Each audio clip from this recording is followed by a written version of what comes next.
because there are things, well, right here is a great card that I'll encourage all of you to take a look at. And it's called sunken cost fallacy.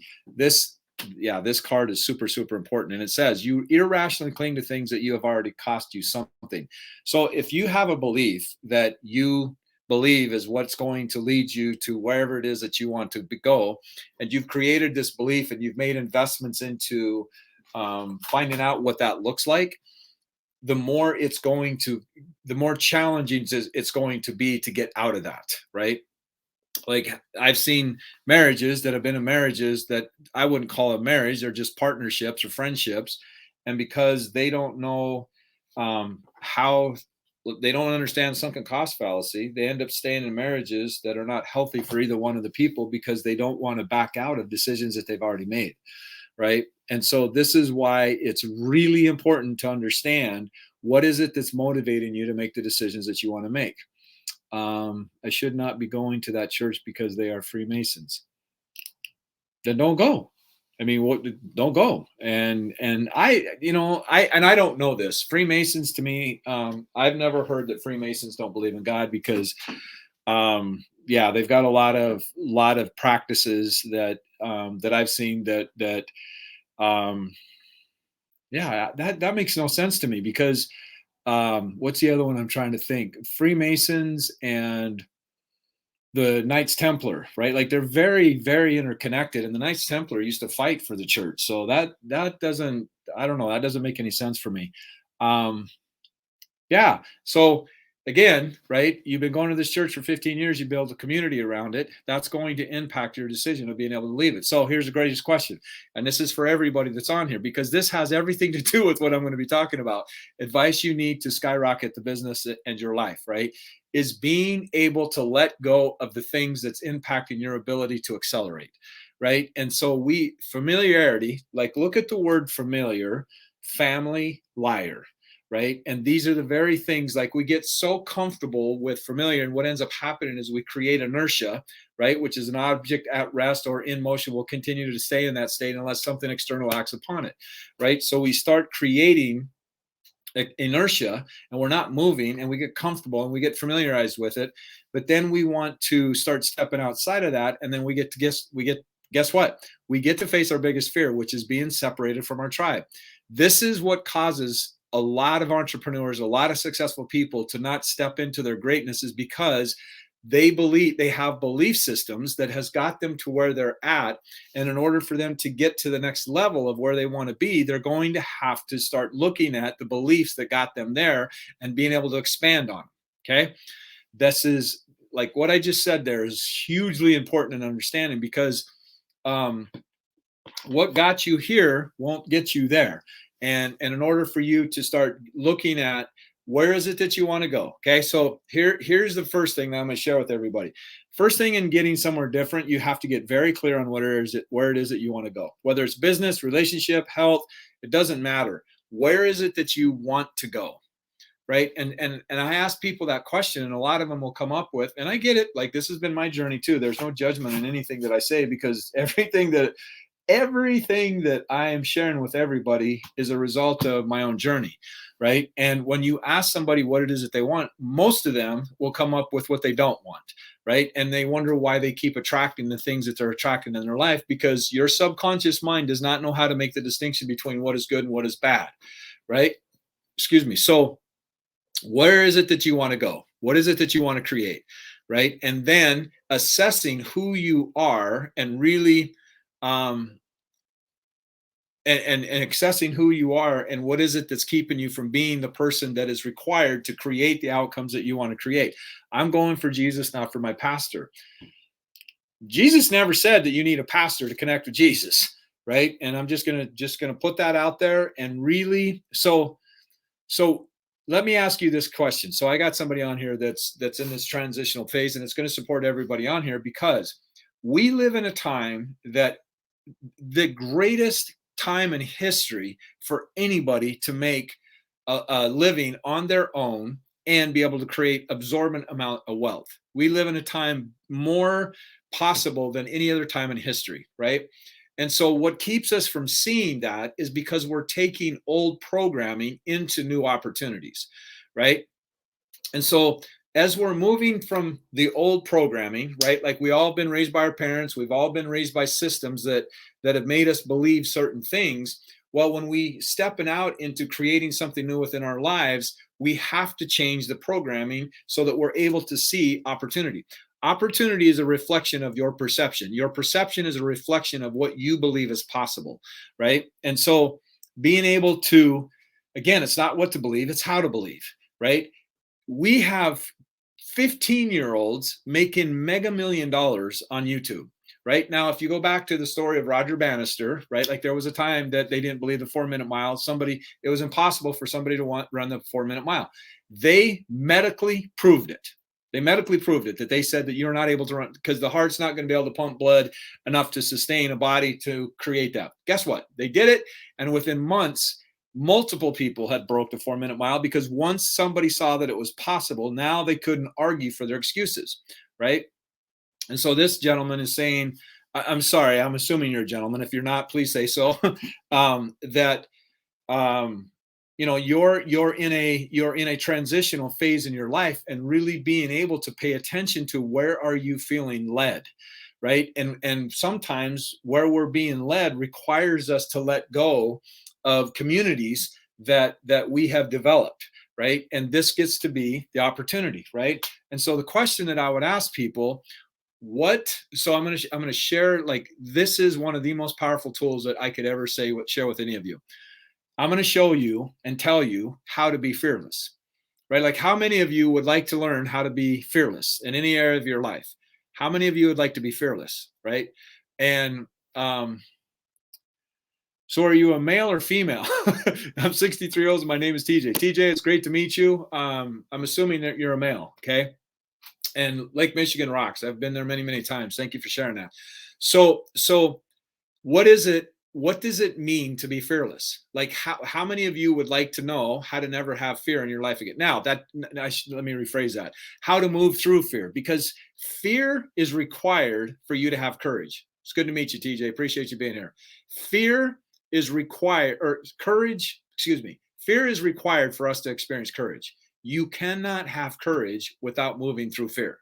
It's impossible, right? So this is how you move. This is how you become fearless, is you ask yourself, what am I afraid of losing? What am I afraid of losing? And how many decisions do we not want to face because at a subconscious level, we understand that if I make this choice, it's going to create oppositions with the people that have conditioned me to believe the things that I currently believe. Okay. So when I'm talking about our biggest fear is to be separated from our tribe, either physically, spiritually, mentally, psychologically, emotionally, right? And so if I'm going to challenge beliefs that I was conditioned to believe by my immediate environment, right? What does it mean when I challenged the environment that conditioned me to believe what I believe? Well, in my case, if I challenged what the environment taught me to believe, it was humiliation on a horrific level, right? It's the same thing what we experience when we question authority figures. Okay, now this is why go into my class. Like, I can't tell enough people this. Go into my ROI Accelerator Challenge. You can click the link in my bio, and I'm going to put it on here as a banner. Is because if you don't understand influence, my friend, if you don't understand influence, it's being used on you. Okay, now that's not good, bad, or indifferent. It's just understanding. Father, forgive this man, for he knows not what he's doing. Well, yeah. And what does that mean, right? Like, all of us have certain levels of knowledge.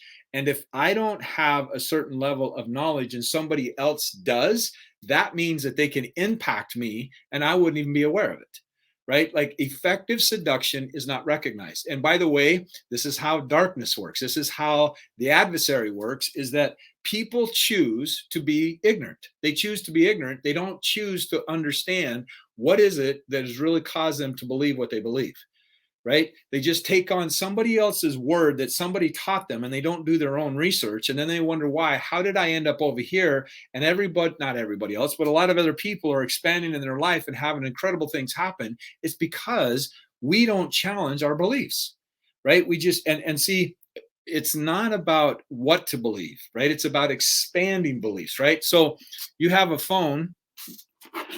I have this phone here, right? And every once in a while, this phone operating system upgrades, right? Well, what happens when that operating system upgrades? There's going to be some other things that are required for this phone to get the optimum performance out of it that I want. That means that all of the apps have to upgrade as well so that it's in sync and functional with the new operating system. If those apps don't upgrade, guess what? They become obsolete. They become outdated. Now, that doesn't mean that the entire app isn't functional. It's just what parts of the operating system and the app don't sync, right? So you were raised in a different educational system than your parents were, right? And just we are always evolving, right? And just so I want to share this with you because this is really poignant to some of the stuff that I'm talking about. Like, we live in an age, like from 1930, 1750 to 1930, or 1950 was the industrial age, right? It was the machines, the people that had the machines created the wealth, right? Then in 1950 to 1978, we went into the distribution age, right? This is franchising. This is Walmart. This is MLM companies. This is franchising. This is infomercials, right? You started getting into the distribution age. Then you went from 1978 to 1994. This became the technology age, right? This is where you could program technology. This is when Bill Gates showed up. This is when Steve Jobs showed up, right? They programmed, and the program became the system that ended up generating wealth for them. Then you get into 94 to 03, you went into the information age where people could live. This is what I do, like selling information that could transform people's lives. Then you get into the info techno entertainment age, which is what we're in now. So I say all that to say this. When we are operating, when we start seeing possibility based in the era that we live in and not the programming, this is when endless possibilities start happening, right? We have more billionaires being created now and millionaires created now than ever before. Now, you could go, well, it's because the population of the earth is okay, without a doubt. But you start looking at percentages, then it starts getting your possibility thinker happening, right? Is because you get to believe whatever you want to believe, and what you believe determines what your horizons are going to create, right? So if you want to believe that it isn't possible, you are literally believing a lie.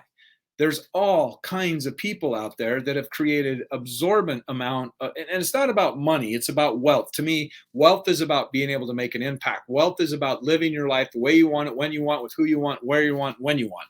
To me, that's wealth. It doesn't have to be an absorbent amount of money. It's me being able to live the life that I really want to live and making the impact with other people that I want to make, right? So looking at these things and going, what is it that I really, really value? So again, getting clear. What is it that you really want to make a difference in your life? And it doesn't have to necessarily be business. It can be, what do I want in a relationship? What do I want with my relationship with God? Who decided? This is a really important question. Who decided my relationship with God? Like, I would just let you sit with that one for a while, right? Who decided and conditioned you to believe what is possible with God?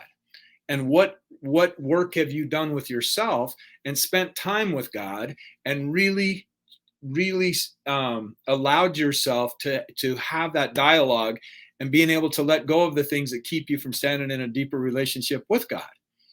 I would ask all of you to think about that, because I've had some experiences that's just been absolutely mind-boggling. And because understanding, again, it's levels of understanding, right? Like, there's 8 or 9 levels of understanding right now, but understand, friends, over 80% of humanity is at level 4 or below.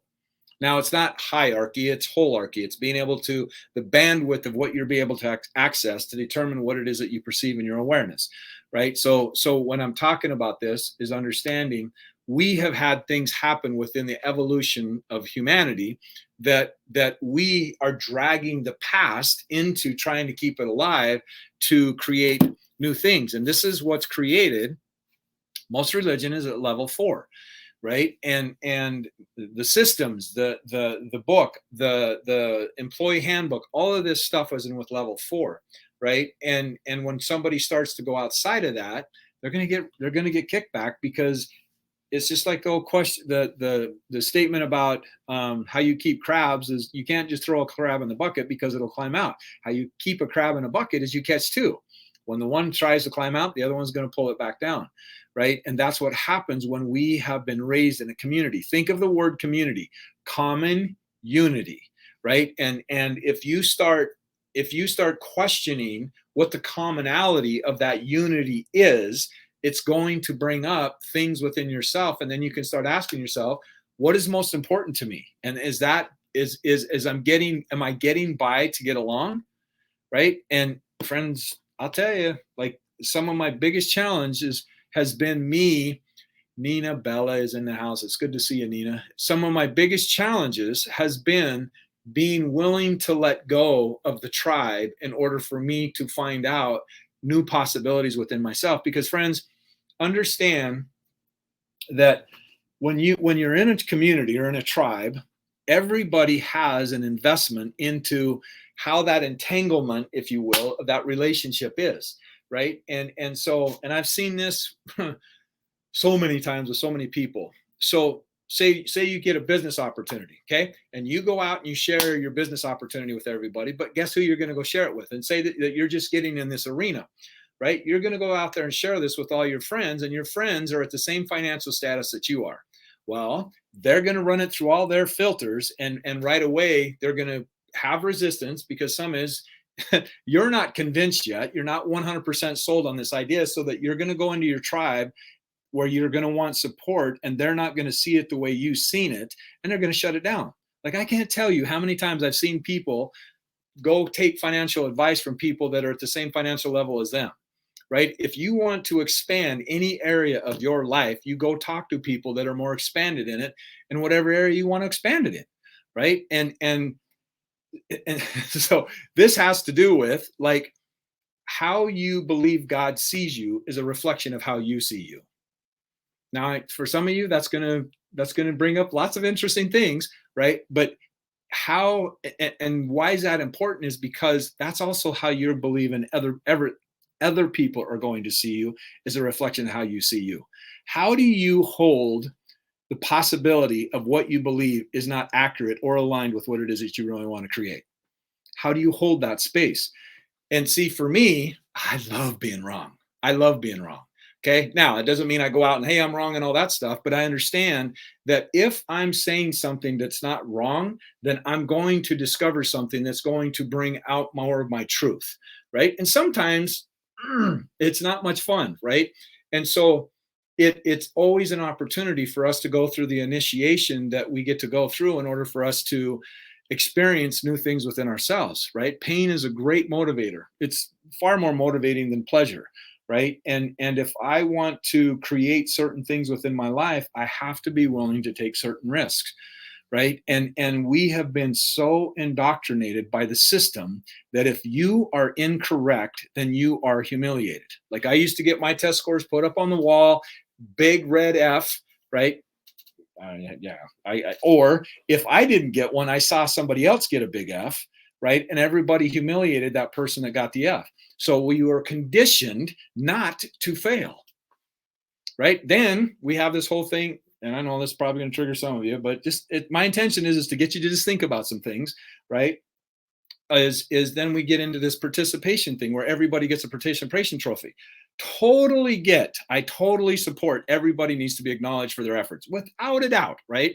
But if we don't teach children how to lose, we are setting up some very, very dangerous things, like what happens when that child loses the first relationship, right? Or they don't get the job promotion or something like that. They're not going to have the capacity to know how to move through these things, right? So this is what I offer everybody out there: is get clear about what it is that you want to create. What is it that you really, really want to create in your life? In the 6 domains of life. So career, family, relationship, health, spirituality, and personal development. Those 6 areas are the domains that I usually work with. Get really clear on what it is that you want to create with those. Then, what is it that's standing in the way, that's holding, what's in the gap that's preventing you from creating what it is that you really want to create? Then, is the environment that I put myself in going to call me forward? Is these people going to support me enough to call me forward and call my greatness out?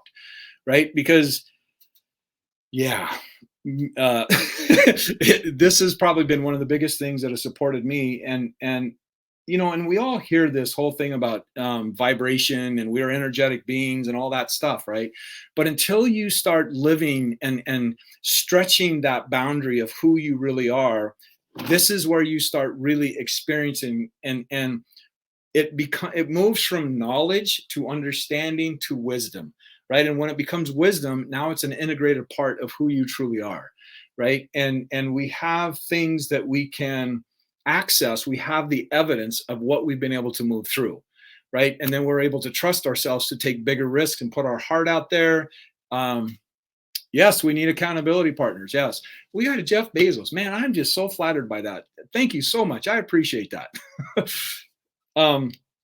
So thinking about, so if Jeff Bezos, yeah, man, that, like, I would have paid attention, because there's some nuggets that I'm going to drop for you, right? But think about what Jeff Bezos did. Jeff Bezos broke the model of what he was conditioned to believe, right? Like Amazon, like, I don't know if you know the whole history of Amazon, but it was like, there was a long time that the stockholders were going, dude, are you going to make any money? He stayed his vision, and it started out selling used books.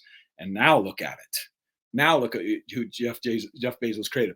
And here's the other part. Apple was the first trillion-dollar company, right? But a lot of people don't even really know what business Apple's in. What business do you think Apple's in? Business is in the Apple. Apple is in the business of acquiring customers. And they keep putting out products that keep getting people to become their customer, and so that they can wow them. And then when they wow them, they get events, they have people gather together, and then they sell them their next product. That's the business Apple is in. Like this, like, you really want to know why Elon Musk wanted Twitter? It's the data. It's the data. It's the customers, right? Yeah, and I get it, right? Like they are in the business of making profit. Do I agree with how they do it? I don't have to align with it, but it's still understanding that that is what it's creating. So, but you might think it's slavery, but the other part of it too is like $10 here is like $10,000 there, right? So it's injecting economy into wherever they're doing. Now, again, I don't know all the ins and outs with it. And this is another thing that I would encourage everybody to, until you've been there, what you are doing is you're buying into somebody else's perception, right? And so I don't know what actually goes on with Apple. Yes, I've heard lots of things about it and things like that, but that doesn't mean that Apple changed the game, right? And so this is what happens: is somebody can take a little bit of information like that and throw the whole baby out with the bathwater, right? And when you understand that, yeah, we could have a whole conversation on that in itself.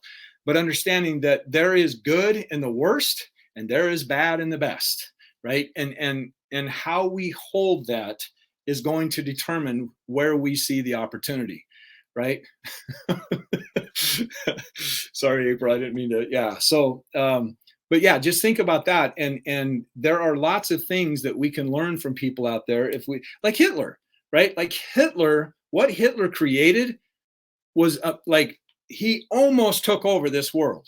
Like Hitler almost took over this world. And there's one thing that's super, super important about understanding what prevented him from doing that, right? Is that Hitler was not a stupid man. He was brilliant, right? What he did was, there's no question about what he did was horrific, right? But if we don't understand how he created that, then it's going to be created again. But see, here's the thing that took Hitler out. Thank goodness this is what took him out.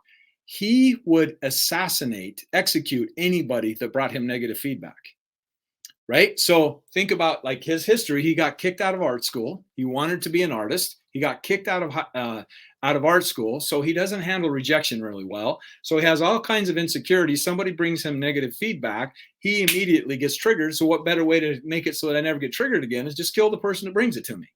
right?